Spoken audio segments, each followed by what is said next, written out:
miaka 10 nyuma, yani tarehe kama ya leo mwaka 2016 kuna rekodi ilitengenezwa na bidada Queen Bey, namzungumzia Beyonce, mara baada ya kuachia albamu yake inafahamika kwa jina la Lemonade, au sio? Ilitengeneza historia kubwa sana kupitia chati kubwa duniani za muziki, nazungumzia Billboard Hot 100, mara baada tu ya tracklist zote ambazo zinapatikana kwenye hiyo album ya Lemonade, zote tracklist kuingia kwenye chati hizo, au sio? Na albamu hiyo ilikuwa na jumla ya tracklist 12 na ngoma zote zikaingia kwenye hiyo chati ya Billboard Hot 100.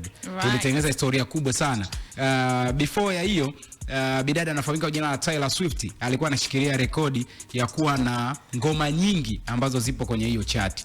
Lakini bidada Queen Bey akaja kuivunja hiyo rekodi ambayo alikuwa anaishikilia mwanamama Taylor Swift.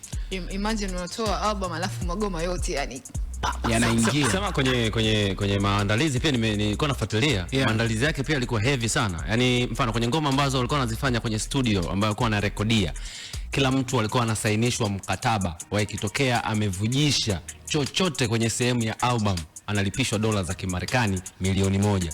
Imagine, na ulikuwa unasainishwa kwa professional sana. Mkataba ulikuwa unaitwa NDA. Yes, non-disclosure by the way agreement. So kama ikitokea umevujisha bana by enemies, sio tu yani mfanyakazi yoyote ambaye yuko kwenye studio, lakini pia hata watu ambao ameshirikiana nao kwenye ngoma zao. Na mimi nakubali sana ngoma ya Freedom ambayo amefanya Kendrick Lamar. Kupitia hiyo album ya Lemonade, moja kati ya ngoma ambazo zilifanya vizuri ni Formation, kuna ngoma inaitwa Sorry, kuna ngoma inaitwa Hold Up, kuna ngoma inaitwa 6 Inch.